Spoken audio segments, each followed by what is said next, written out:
Buenas tardes a todas las personas que están conectadas a Somos Conce TV. Les habla Jorge Roberto Gutiérrez, abogado y conductor de este espacio al cual le llamo el empoderamiento legal de la ciudadanía, el jurista. Quiero darle la bienvenida entonces a todas las personas que están conectadas a Somos Conce TV a través de las plataformas de Facebook como también de YouTube. Y el día de hoy vamos a tener un capítulo especial, como aparecía en el video promocional respecto de este programa y con relación a las personas que pudieron verlo y también para aquellos que no lo pudieron ver. No solamente por el tema, la situación de las personas privadas de libertad en el contexto del COVID, sino que también por el invitado que vamos a tener el día de hoy. Tengo el honor de presentar al defensor regional de la Defensoría Penal Pública de la región del Biobío, don Osvaldo Pizarro.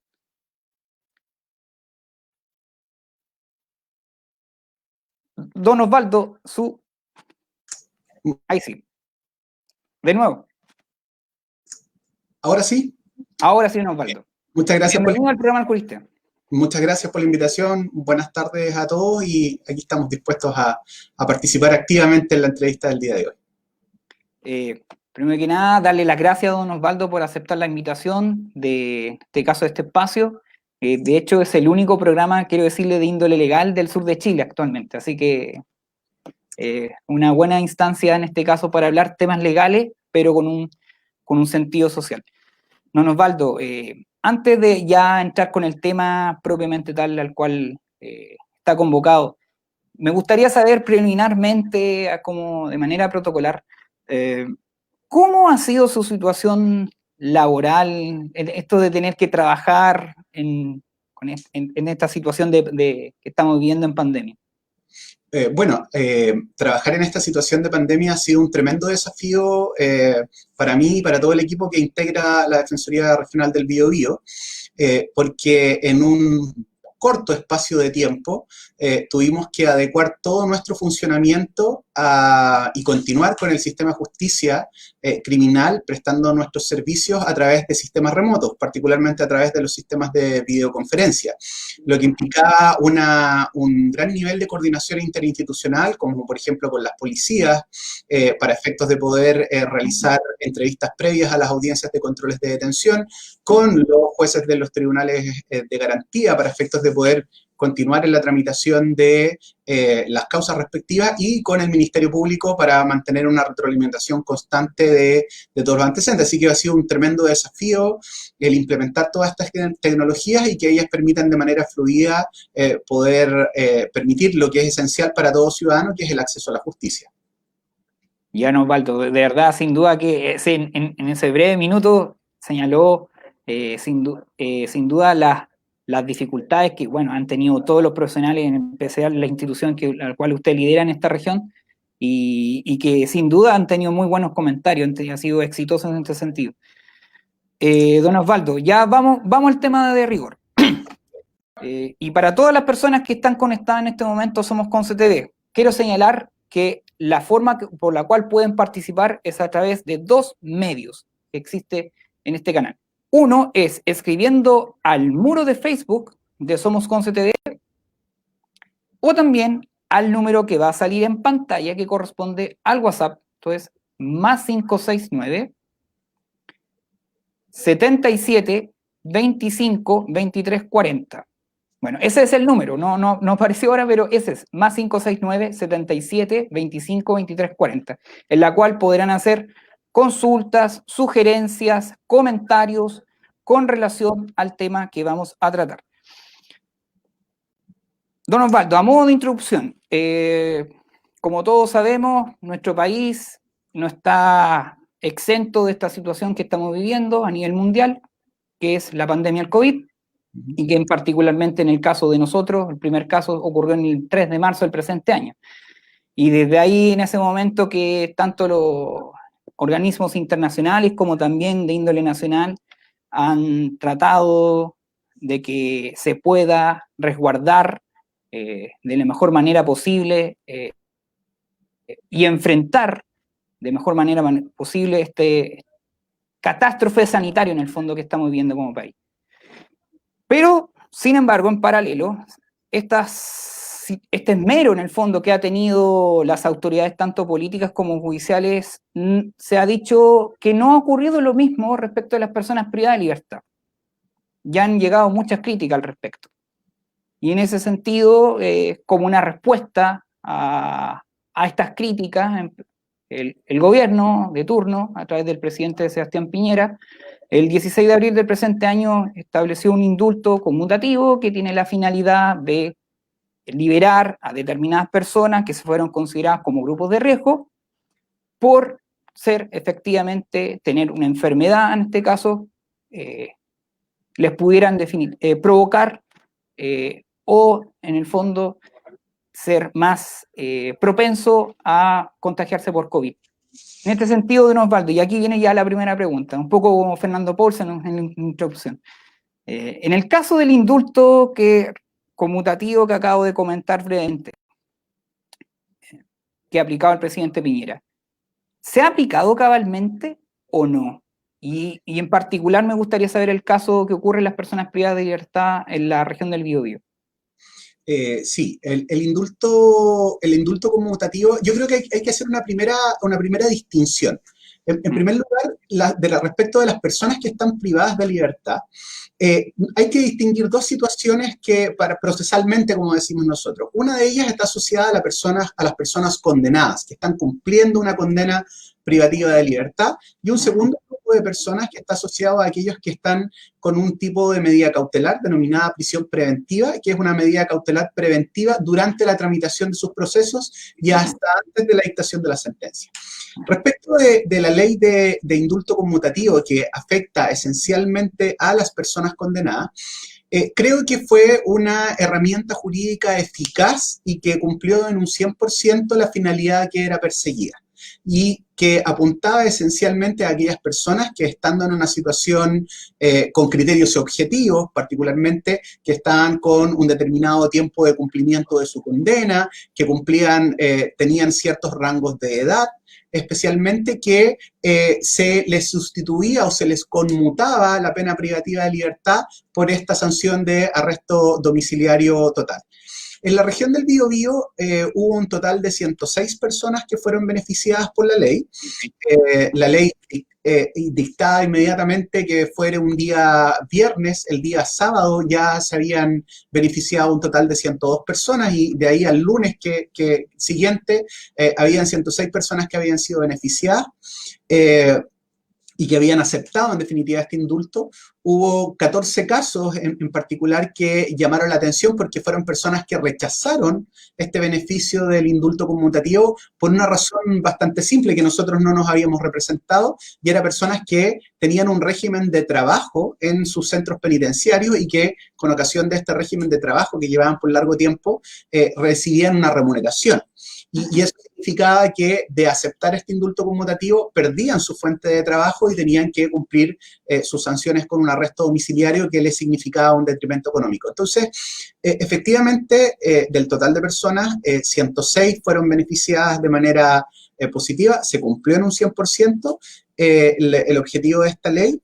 Y evidentemente esto significó que 106 personas que cumplían penas privativas de libertad en centros penitenciarios pudieran dejar estos cupos disponibles para que efectivamente pudieran otras personas de la región o trasladarse a esos mismos centros o eventualmente, como muchos de ellos estaban en lo que nosotros denominamos centros de educación y trabajo, dejaran esos cupos disponibles para poder optar otros que no lo habían podido hacer, y de alguna manera todo esto permitió colaborar con la lógica de la reinserción social.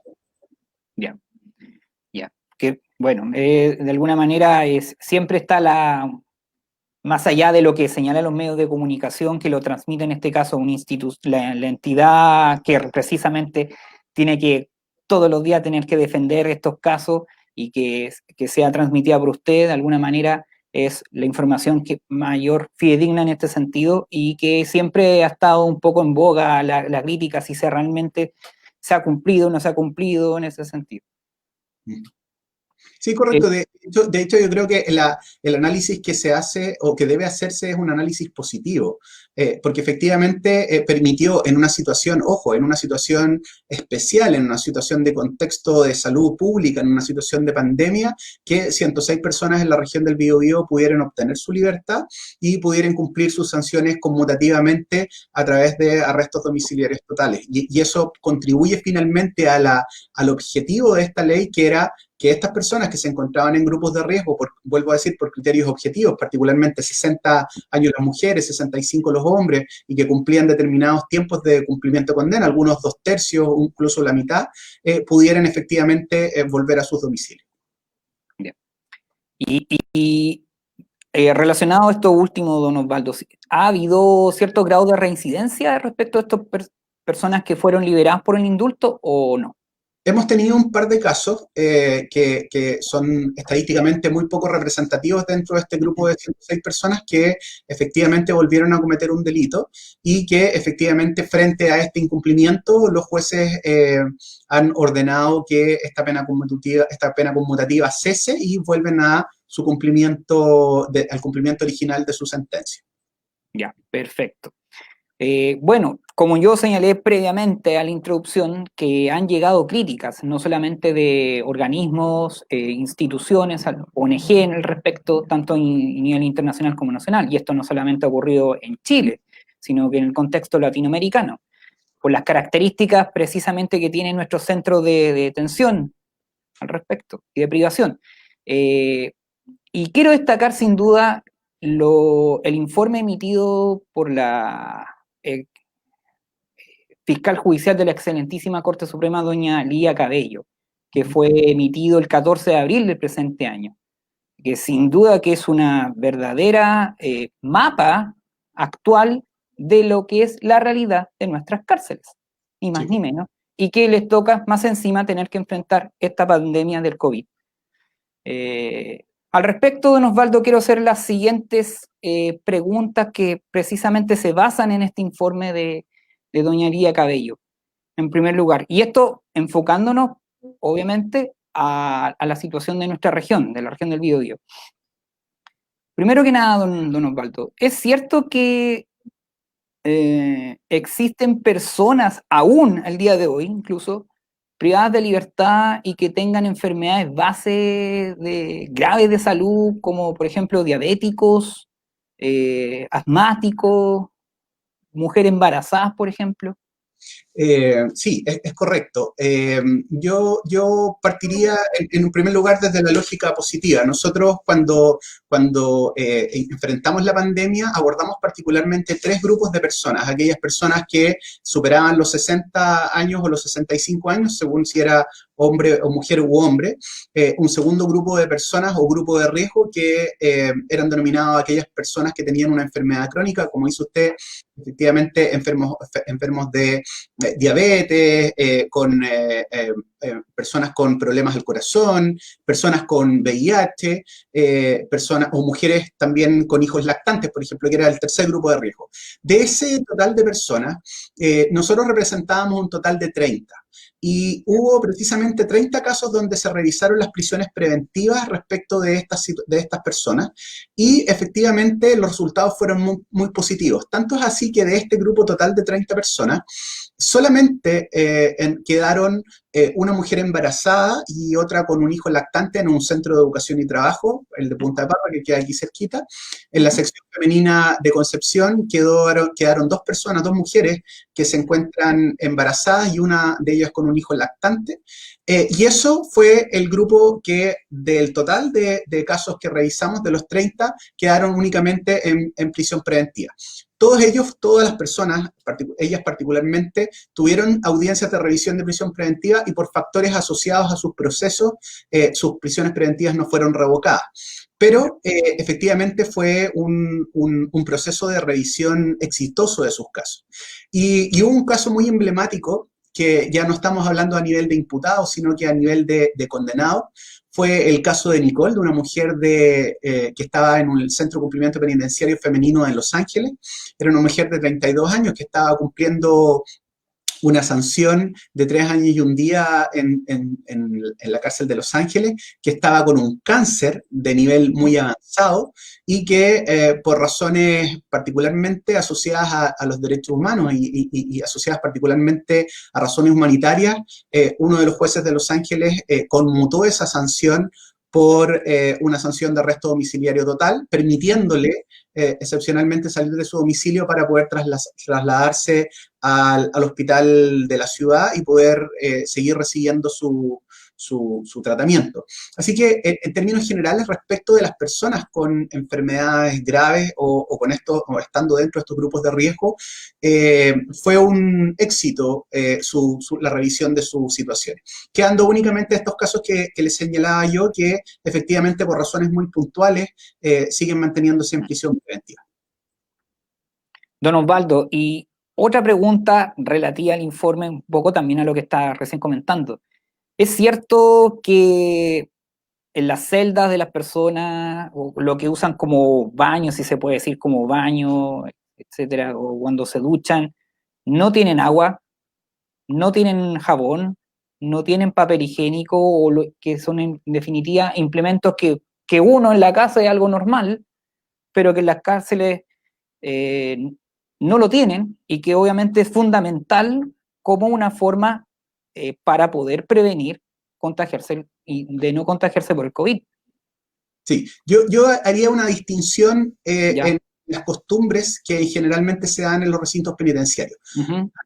Antes de la pandemia o antes de que tuviéramos que, o se tuviera que tomar la decisión de suspender los regímenes de visita, por ejemplo, de los familiares para con las personas privadas de libertad, es muy frecuente y común que todos los artículos de higiene personal sean aportados por sus familias, ¿ya?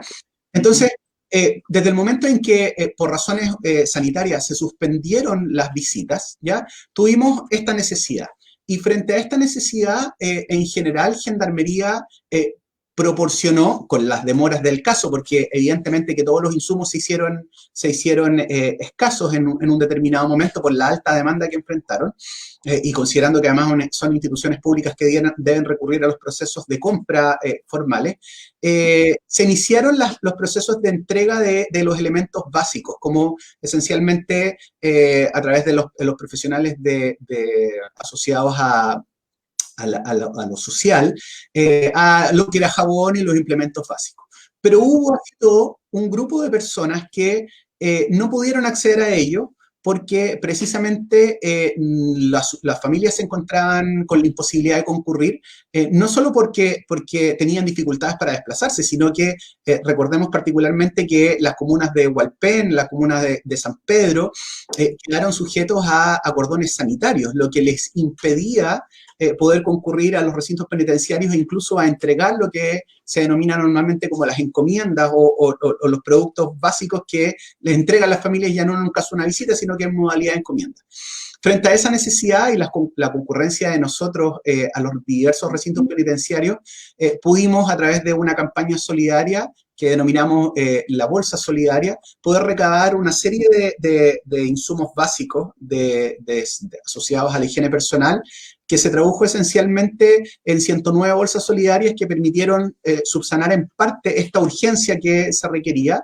Y al día de hoy, la mayoría de las personas que están privadas de libertad tienen todos sus insumos de higiene personal necesarios, se regularizaron el tema de las encomiendas y se regularizó también el tema de la entrega de estos mismos insumos. Así que yo creo que ahí hay un ítem que destacar. Obviamente que hubo un elemento especial que estaba asociado a las mascarillas, que tanto si nosotros que nos encontramos en libertad tuvimos dificultades importantes para poder adquirirla, y eso sí fue un proceso que se demoró un poco más en los diversos recintos penitenciarios por la ausencia de estos implementos, que incluso hizo que surgieran unas iniciativas muy especiales, como conocimos en la cárcel de Concepción, en el Centro de Cumplimiento Penitenciario de Concepción, donde cuatro internos, a través de sus propias máquinas de coser, tres de ellos tenían de propiedad personal, que les permitió Gendarmería ingresarlas, empezaron a fabricar para toda la población penal estas mascarillas de género, y en el Centro de Cumplimiento Penitenciario de Mulchen también conocimos que los talleres de esa cárcel estaban entregando a la propia población penal todo lo necesario, y todo permitía colaborar efectivamente para que se subsanaran estas deficiencias que efectivamente al momento de ser levantadas por parte de Lida Cabello en su rol de fiscal judicial efectivamente existían. ¿Ya? Pero pudieron ser subsanadas rápidamente. Tanto es así, y creo que es súper importante destacarlo, que al día de hoy la región del Biobío no tiene ninguna persona contagiada en población penal con el COVID-19. Y eso también es bien importante porque contrasta con la realidad nacional, particularmente región metropolitana, sexta región, séptima región, o más bien O'Higgins y Maule, que efectivamente sí tienen situaciones complejas, como lo es la región del Biobío. Sí, efectivamente, don Osvaldo, el caso más crítico ocurre en las cárceles de Puente Alto, en este caso el Centro Penitenciario en Puente Alto, que llegaron a tener un pic de sobre 20 contagiados incluso en la población penal. Exactamente, y hay que entender algo que también es difícil de entender cuando no se logra comprender la modalidad de funcionamiento de las cárceles, que todas estas medidas como el indulto conmutativo, las revisiones de prisión preventiva, lo que era el apoyo por parte de Gendarmería y de la Defensoría en lo que pudo aportar respecto a estos elementos de higiene personal y de protección personal, buscan esencialmente poder descongestionar las cárceles para permitir lo que es el distanciamiento físico, porque estando en situaciones de privación de libertad se hace bastante complejo eso, y por lo tanto, mientras menos población penal existiera, se pensaba en la hipótesis de que frente al evento casi inevitable de que pudiera existir un contagio al interior de un recinto penitenciario fueran menor cantidad de personas las que pudieran contagiarse y de esa manera poder contener adecuadamente a través de los protocolos que fueron establecidos este contagio que era factible de realizar, como por ejemplo ocurrió en la cárcel de Puente Alto, que fue una situación muy compleja, considerando además la serie de manifestaciones y la alarma fundada, por cierto, de las familias de las personas privadas de libertad frente a esta situación. Efectivamente. Don Osvaldo, otra cosa que también toca el informe judicial de doña Lía Cabello y le da bastante énfasis es respecto al tema de los tratamientos médicos, que sabemos que incluso hay tratados internacionales que lo ratifican, no solamente en tiempos de pandemia, sino que en tiempos normales. ¿Cómo ha sido manejado esto en nuestra región? Y en particular respecto a las personas que tenían alguna enfermedad base. Sí, hay que entender algo, la comunidad en general tiene que entender algo que es esencial y básico.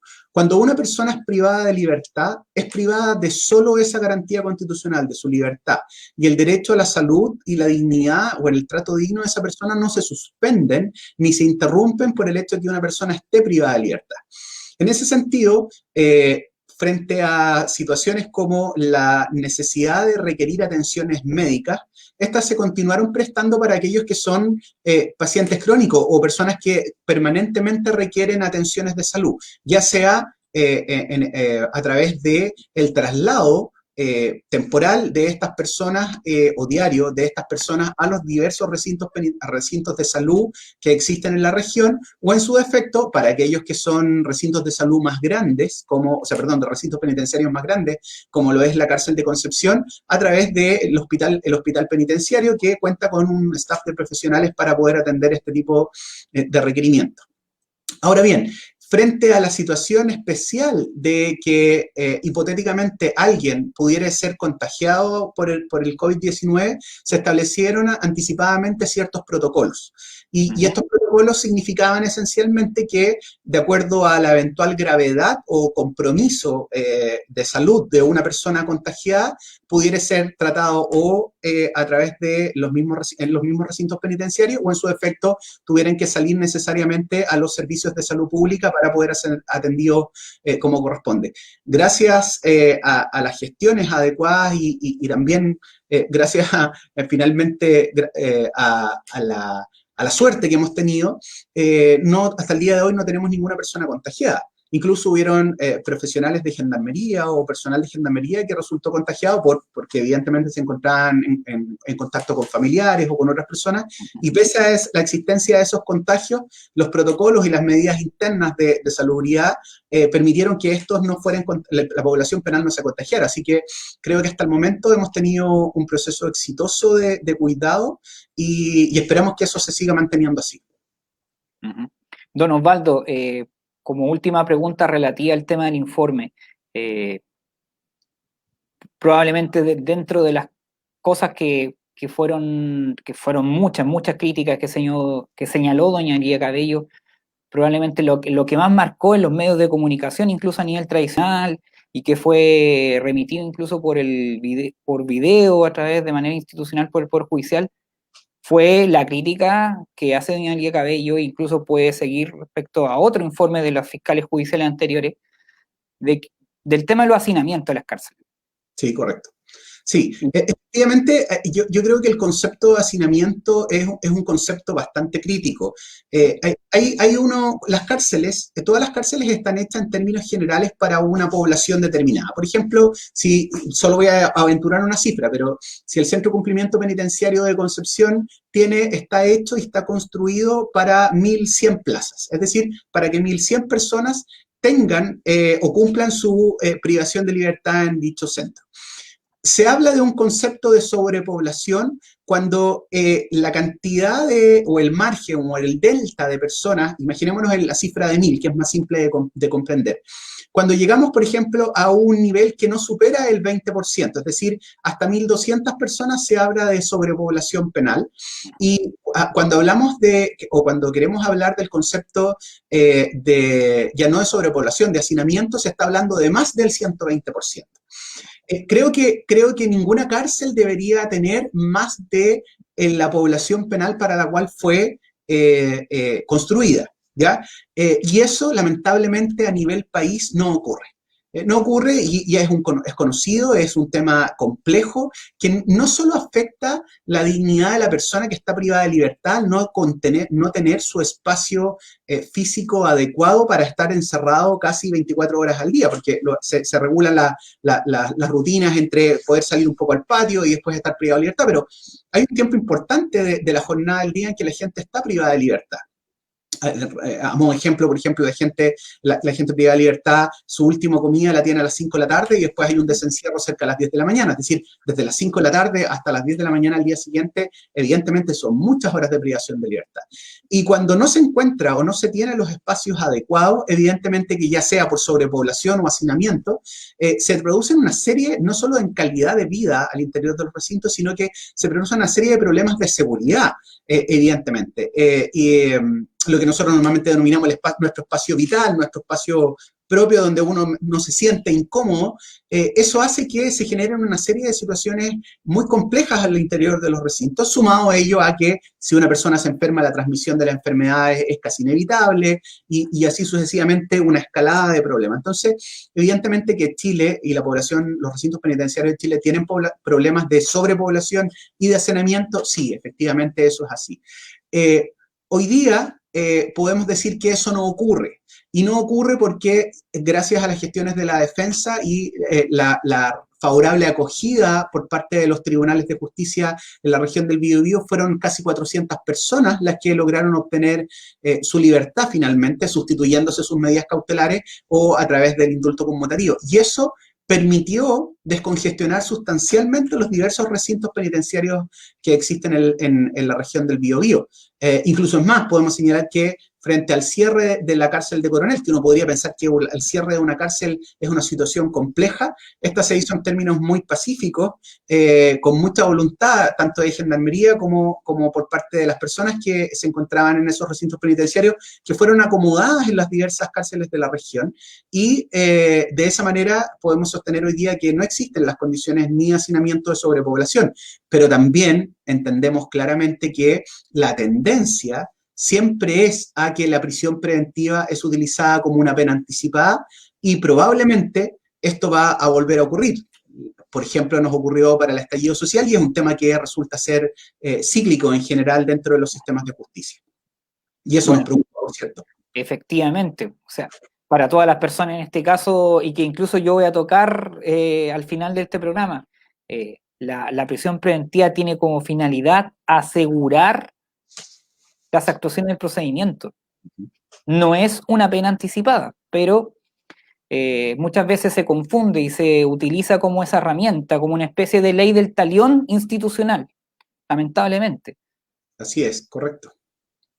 Don Osvaldo, quiero, antes de continuar con las preguntas, una vez más, a todas las personas que están conectadas a Somos Conce TV y en sus respectivas plataformas, que los medios de poder transmitir, dar sus reflexiones, dar saludos, sugerencias, etcétera, es ya sea escribiendo al muro de Facebook, ahora, o también al número que aparece en pantalla, que es el número de WhatsApp, más 569-77-25-23-40. Aproveche que está el defensor regional en vivo por Somos Conce TV. Don Osvaldo, una pregunta que probablemente era la que tenía ahí en la mente, que tenía que no se me podía escapar de hacerla, y que tiene relación incluso a lo primero que estábamos tocando. Usted hizo comentarios respecto a la situación laboral, de cómo han podido trabajar la Defensoría Penal Pública y lo exitoso que han sido en este sentido. No obstante, han habido dificultades sin duda, y probablemente muchas han sido principalmente, lo digo incluso responsablemente como a criterio personal, ya sea de los tribunales de justicia, competencia en lo penal, o también, bueno, por los intereses que representan de la Fiscalía, y que incluso podría eventualmente vulnerar principios del debido proceso. Esto de tratar de estar impulsando casi de manera constante de hacer juicios orales o tramitaciones de otra índole, también en el contexto, que no se pueden hacer por las características que estamos viviendo. ¿Cómo han podido lidiar respecto a eso, don Osvaldo? Bueno, hay que entender que el sistema de justicia criminal no es un sistema de justicia, y el sistema de justicia en su integridad no es un sistema aislado de todos los funcionamientos institucionales de un país finalmente. Es un servicio más de los tantos que se prestan por parte del Estado. Y en ese sentido, muchos de estos servicios se vieron interrumpidos o se vieron obstaculizados en su continuidad precisamente por esta pandemia.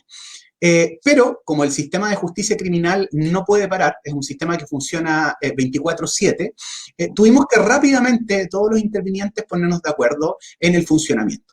Pero como frente a cualquier situación de contingencia, hay ciertos nudos críticos que efectivamente nos confrontan o nos enfrentan a la demás institucionalidad que integra la mesa del sistema de justicia criminal. Y el sistema de justicia criminal esencialmente está compuesto yo siempre lo grafico como una mesa de tres patas, donde por un lado tenemos el Ministerio Público, por otro lado tenemos a la Defensoría Penal Pública, y en tercer lugar tenemos a los tribunales.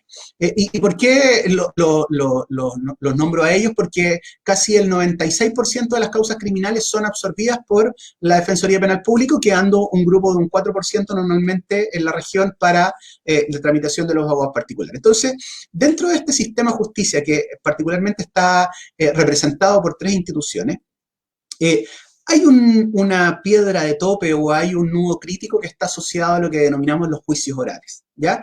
Juicios orales que en términos generales representan aproximadamente el 3% del total de carga de trabajo en una región, ¿ya? O en la región del Biobío en particular. Y ese nudo crítico, la realización de juicios orales, efectivamente ha sido una situación compleja que abordar, porque nosotros partíamos de la base, así como se dispuso el estado de excepción constitucional, se dictó una ley, que era la 21.226, que ordenó que los juicios orales debían ser suspendidos, ¿ya?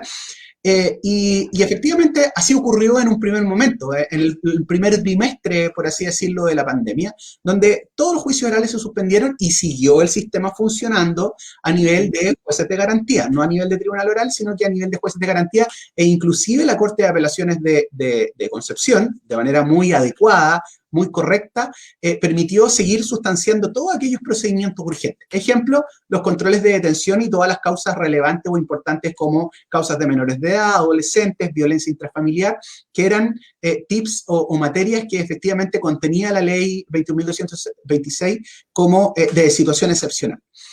Pero hubo un momento que se genera una situación de un llamado a atención por parte de la Corte Suprema en orden a el funcionamiento del sistema en términos generales. Y efectivamente surge que a nivel de los tribunales orales había una bajísima o casi nula carga de trabajo. Y eso nos planteó el nuevo crítico porque nos obligó a nosotros a posicionar la defensa de los intereses de nuestros representados en orden a que el debido proceso no es posible de sustanciar ni de cumplir en este hito especial e importantísimo que es el juicio oral a través de sistemas remotos. ¿Y por qué? Por una razón muy simple. Porque los estándares internacionales, el Pacto Internacional de Derechos Civiles y Políticos o la Convención Americana de Derechos Humanos y las garantías asociadas al debido proceso en términos generales, establecen que frente a un juicio oral, la defensa tiene dos derechos esencialmente. Primero, a estar cara a cara ante el medio de prueba que se pretende rendir por parte del ente acusador. Y el estar cara a cara frente a ese medio de prueba significa poder confrontarlo, es decir, poder cumplir con un estándar de calidad y confrontar esta prueba de cargo para efectos de ver si cumple con los estándares de fiabilidad o de confiabilidad necesarios para que puedan fundar una sentencia, condenatoria o absolutoria, pero para poder fundar una sentencia con información de calidad. Y el segundo elemento estaba asociado a que la percepción de este control de calidad, particularmente de confiabilidad o de fiabilidad, debe ser apreciado personalmente por los jueces que integran un tribunal. Y esos son dos elementos esenciales, denominados la inmediación y la confrontación.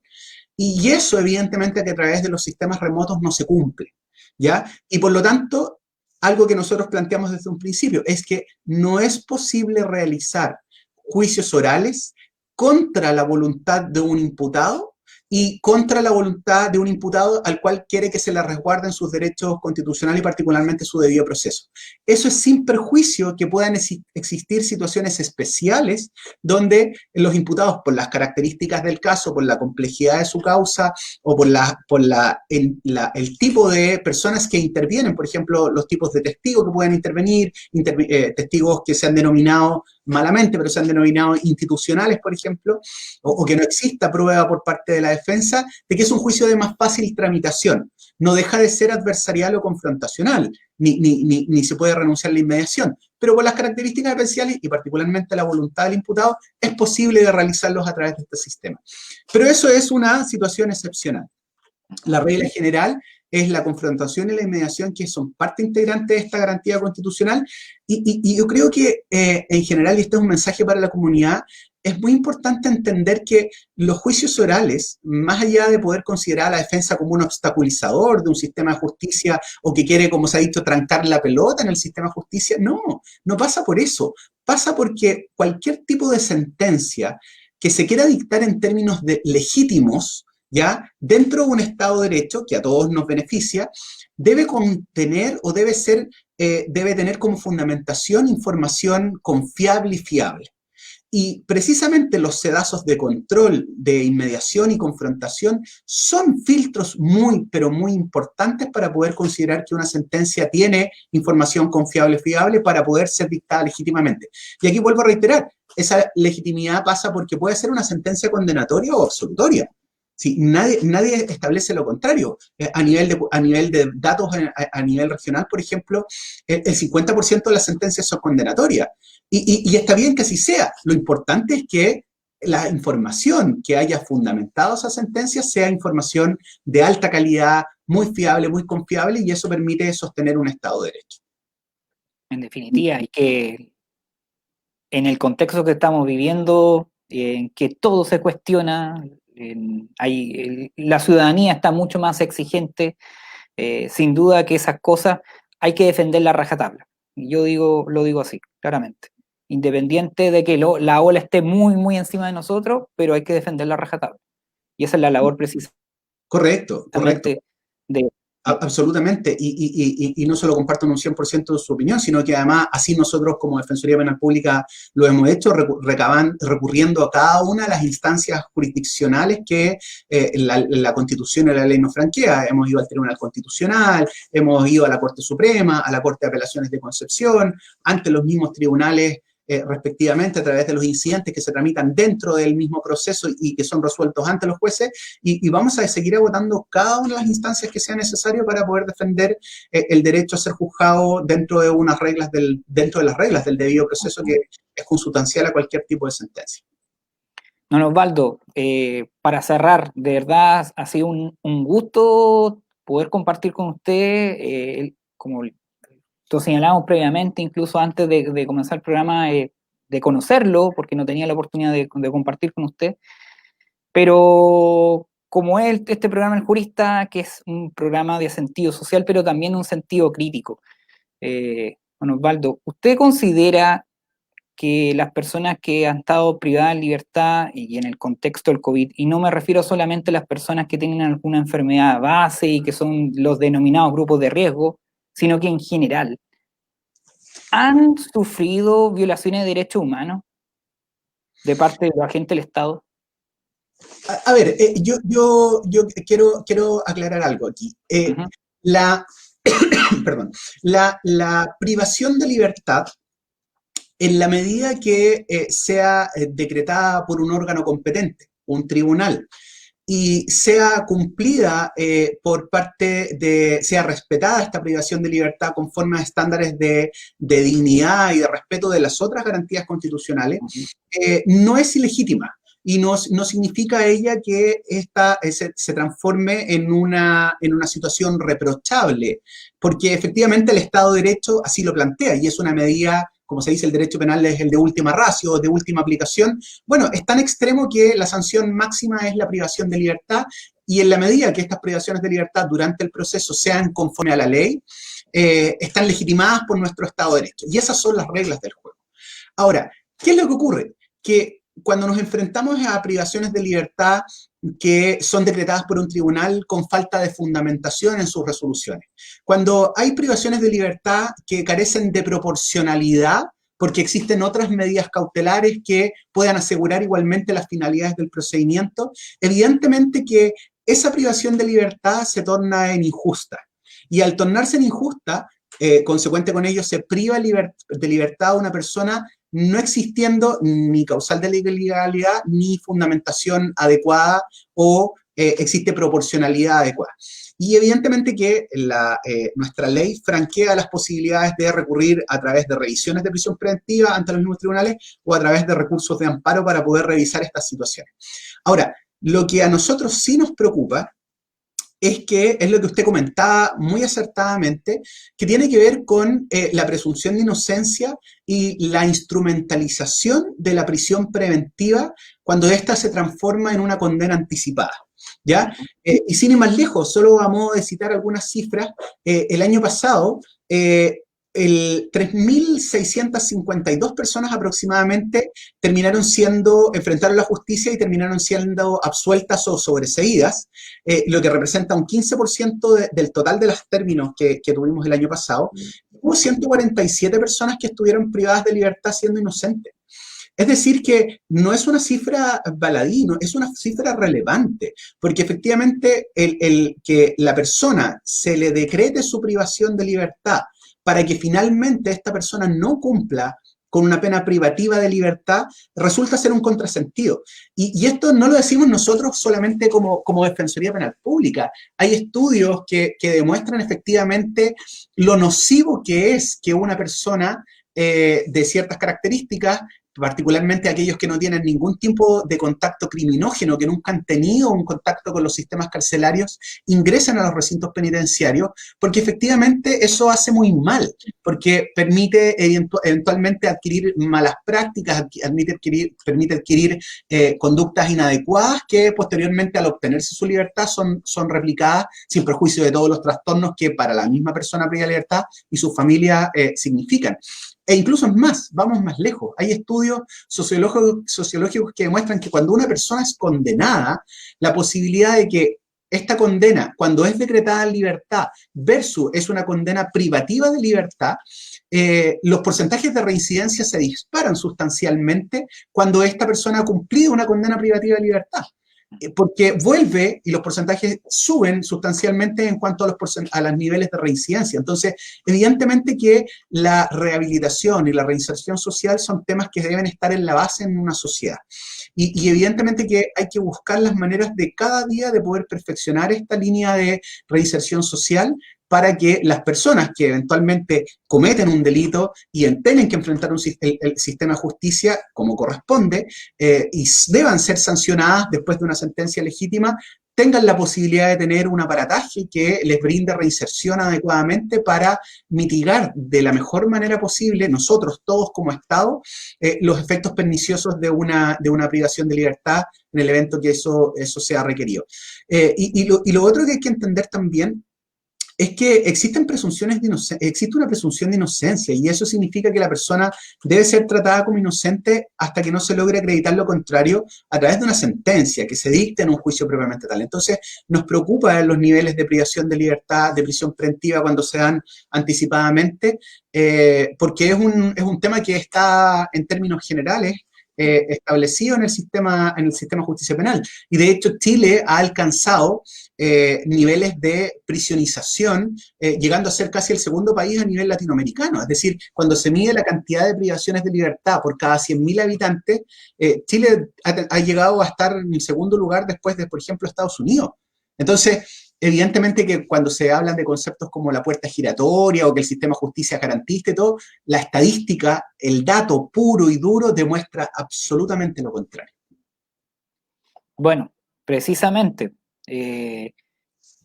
con la verdad de los datos, con la verdad de los hechos, con la verdad de lo que se trata realmente la situación que viven las personas privadas de libertad, es que tuvimos la oportunidad de compartir con don Osvaldo Pizarro. Don Osvaldo, de verdad, ha sido muy grato poder compartir con usted.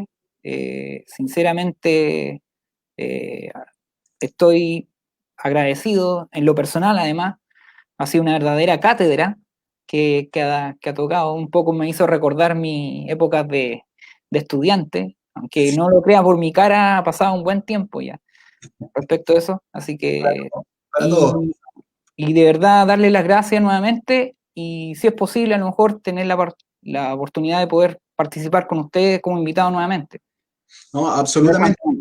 De hecho, yo solo como palabras finales remarcar que la Defensoría Penal Pública es un servicio público y es un servicio público que presta defensa a todas las personas que lo requieran, pero también nosotros tenemos un rol social que muchas veces no se ve, que es parte de todos los organismos del Estado, que es el deber de educar.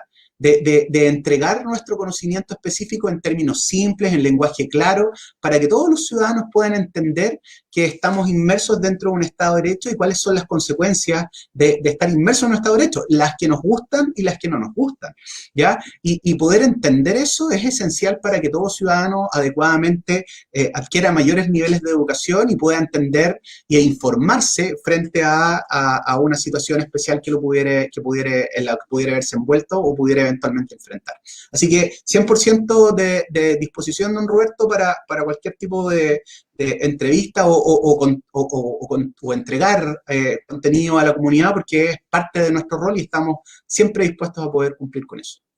Bueno, es la finalidad que tiene este programa El Jurista y por cual yo le denomino empoderamiento legal en la ciudadanía, precisamente con personas como usted, don Osvaldo, que ayudan a eso. Así que simplemente darle las gracias nuevamente y si Dios quiere, por lo menos bajo mi creencia, nos estaremos viendo nuevamente. Muchas gracias a ustedes y muchas gracias por la invitación y reitero, estamos muy disponibles a cualquier tipo de invitación. Ya. Hasta luego, don Osvaldo. Hasta luego, que estén bien.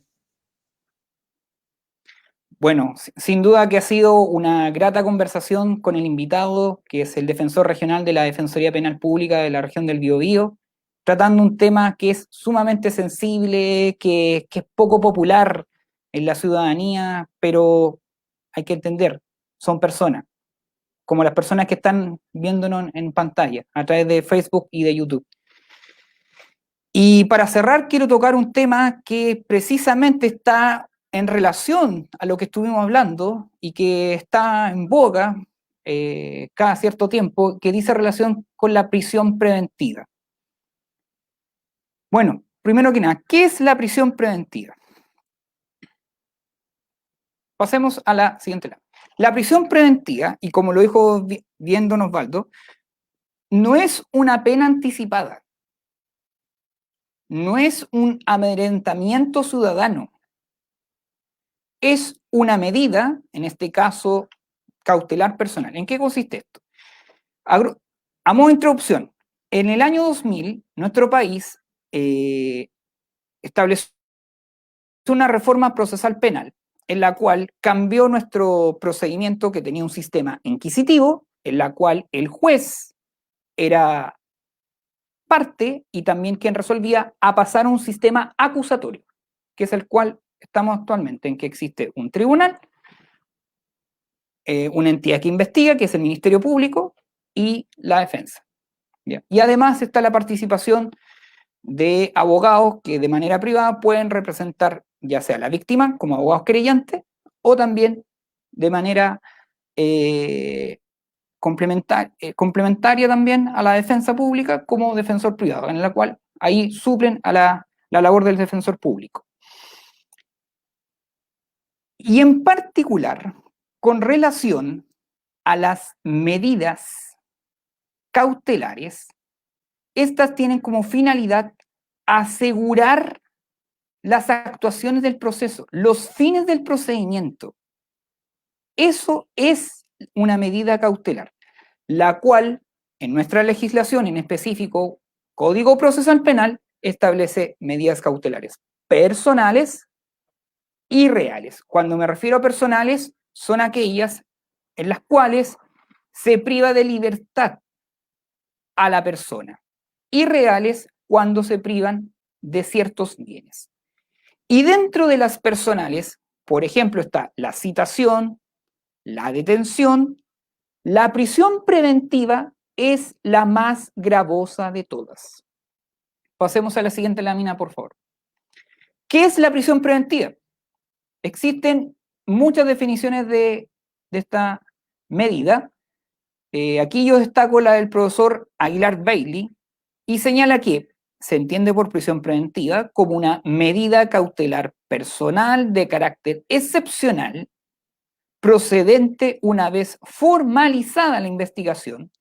Ese es el hito el cual permite, el que me da el pase para poder solicitar esta medida, consistente en este caso en imponer al imputado una privación de su libertad personal en virtud de una resolución judicial fundada, decretada ya sea por el juez de garantía, la que puede ser ya sea en el mismo acto de formalización o posteriormente, o también por el Tribunal de Juicio Oral en lo penal, a solicitud ya sea del Ministerio Público o del abogado creyente, y con el objeto de, ¿qué cosa? De asegurar la realización de los fines del procedimiento. ¿Cuándo procede? Aquí voy a remitir lo que dice la ley. Si quieren, los invito a todos los que nos están viendo por Somos con CTD, este programa, revisen la página de la Biblioteca del Congreso Nacional. Ahí está la fuente, particularmente Código Procesal Penal. Y en los otros programas incluso voy a instarlo nuevamente a que revisen esta página, que es bastante práctica. Y en particular, en el caso del Código Procesal Penal, en el artículo 139 y siguientes, regula esta institución, esta medida cautelar. ¿Cuándo procede? Según el artículo 139 en este caso, dice que la prisión preventiva procederá cuando las demás medidas cautelares personales, es decir, la citación, la detención, la privación de libertad, pero en un domicilio, fueren estimadas por el juez como insuficientes. Y ahí está la clave. Fueren estimadas por el juez como insuficientes para asegurar las finalidades del procedimiento o la seguridad del ofendido o de la sociedad. Los requisitos. Los requisitos se encuentran señalados en el artículo 140 y son 3 para que se pueda, en este caso, ordenar prisión preventiva. ¿Cuáles son? Pasemos a la siguiente lámina. En primer lugar, ¿qué nos dice la ley? Que existen antecedentes, repito, antecedentes, no que se haya acreditado el delito, sino simplemente antecedentes que justificaren la existencia del delito que se investigue. Segundo, que existan antecedentes que permitieren presumir fundadamente que el imputado haya tenido participación en el delito. Y cuando me refiero a participación, se refiere a si actuó como autor, cómplice o encubridor. Y en tercer lugar, que existen antecedentes calificados, y aquí con apellido calificados, que permitan al tribunal, ya sea tribunal de garantía o tribunal de juicio oral en lo penal, dependiendo del contexto que estén viendo, considerar que la prisión preventiva es indispensable para, y luego ahí la ley señala fundamentos. Uno de ellos, para el éxito de las diligencias de la investigación. Otro, que la libertad del imputado es peligrosa para la seguridad, ya sea de la sociedad o del ofendido o de ambas, o exista peligro que se dé a la fuga.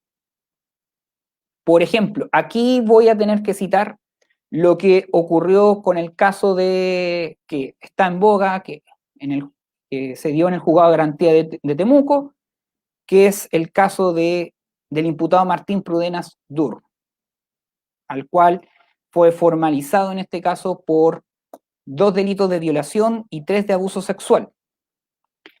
En el caso particular, ¿por qué no se dio prisión preventiva? Según el criterio del juez de garantía que tocó en la revisión de la causa. Para el juez, consideró, en primer lugar, que de las 5 causas que fueron formalizadas por el fiscal, 2 de ellas fueron eliminadas por prescripción, en este caso prescripción de la acción penal. Entonces nos quedan 3. De los otros 3, solamente existía antecedentes en que se habría dado la existencia del delito respecto al caso de Antonia Barra, que fue ocurrido en el 18 de septiembre del 2019. Y además tomó en consideración de que el imputado, y ahí, bueno, ahí está el cuestionamiento en definitiva, si procede o no procede, de parte de especialistas en la materia en derecho penal, incluso de otros profesionales como sociólogos, pero procede en este caso, la atenuante de la irreprochable conducta anterior. Y por tanto, la pena en sí, tomando en consideración ese caso, por un lado, y porque las medidas que serían el arresto domiciliario total, que fue lo que se fijó, sería suficiente para asegurar los fines del procedimiento. Sin duda que es un tema muy controvertido, muy debatible. Simplemente aquí yo transmito lo que ocurrió en el caso. Y está en el criterio, en este caso, de todos ustedes que están viendo Somos Conce TV, si lo consideran, en este caso, acorde a la situación de lo que he comentado. Ahora, ¿cuándo no procede la prisión preventiva? En 3 casos. En primer lugar, como lo dice el artículo 141 del Código Procesal Penal, cuando el delito imputado estuviera sancionado únicamente con penas pecuniarias o privativas de libertad. Segundo, cuando se tratara de delitos de acción privada, por ejemplo, con el delito de amenazas, o el delito de injurias o calumnias, que también son de esa característica. Y finalmente, cuando el imputado, obviamente, se encontrare cumpliendo efectivamente una pena privativa de libertad. Entonces, no tiene sentido tener que pedir prisión preventiva. Y finalmente, ¿se puede impugnar, en este caso, una medida de prisión preventiva? Ya sea aquella que ordena, aquella que la mantiene, aquella que niega el lugar o que la revoca. Sí, se puede impugnar mediante el recurso de apelación. Y la ley establece una condición: cuando hubiere sido dictada en una audiencia. Eso es fundamental. De esa forma, entonces, la parte que afectada, ya sea el Ministerio Público, la defensa, ya sea pública o privada, dependiendo quién lleve el patrocinio de su representado, o el querellante, podrán entonces impugnar. Y en un plazo de 5 días hábiles, que en el caso del proceso penal se entienden días hábiles, suelo decir en términos muy sencillos, todos los días del año son hábiles. Eso es, incluido domingos y festivos. Por tanto, si en el caso del ejemplo que yo señalé del imputado Pradenas Dur, ya sea la fiscalía o los querellantes o ambos tienen hasta el día lunes para presentar recurso de apelación. Eso es que lo quería tocar respecto al tema de la prisión preventiva.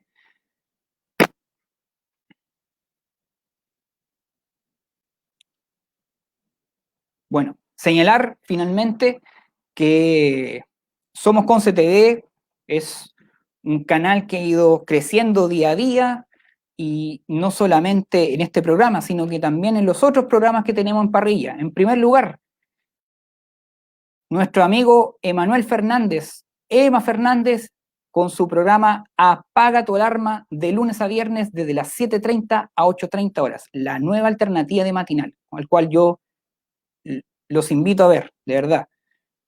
También tenemos a la gran Marta Pérez, que nos ha sorprendido con unos programas que han dado vuelta en las redes sociales, que han dado mucho debate, han llamado mucho la atención. En primer lugar, en el programa de asesoría, que es Hablemos de Nosotros, los días lunes a las 19 horas, y el programa político los viernes con Conexión Regional. Y finalmente, el programa de Julio Andrade, que siempre nos sorprende con nuevos líderes de la región del Biobío e incluso de otras zonas, con el programa Líder Ciudadano los días martes y jueves, también a las 19 horas. Yo, por mi parte, estoy muy contento con lo ocurrido el día de hoy, y simplemente despedirnos, vernos el próximo miércoles con un nuevo programa del Jurista. Hasta luego.